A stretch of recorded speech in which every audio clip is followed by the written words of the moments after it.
Pastor நான் செத்தா கூட என்ன விசாரிக்கிறதுக்கு ஆள் இல்ல பாஸ்டர். என்ன சுத்தி எல்லா சொந்தக்காரங்களும் இருக்காங்க பாஸ்டர். நான் ஒரு நல்ல நிகழ்ச்சியான வீட்டுக்கு போகும்போது எல்லாரும் ஒருத்தர் பார்த்து எத்தனை விசாரிக்கிறாங்க, ஆனா என்ன விசாரிக்கவே இல்லையே.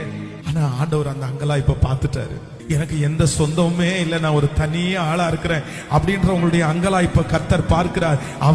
கர்த்தர் தான் வாக்கு கொடுக்கிறார். இந்த மாதம் நான் உன்னை விசாரிக்கிற மாதம். உன்னை விசாரிக்கிறதற்கு யாருமே இல்லாவிட்டாலும் இந்த மாதம் பரலோக தகப்பனாகிய ஆண்டவராகிய இயேசு கிறிஸ்து உன்னை விசாரிக்கிறார். உங்கள் பிள்ளைகளை விசாரிக்கிறார். உங்களுடைய சூழ்நிலையை விசாரிக்கிறார். இதோ அவர் விசாரிக்கும் போது குறைவுகள் எல்லாம் நிறைவாக்க படுகிறது.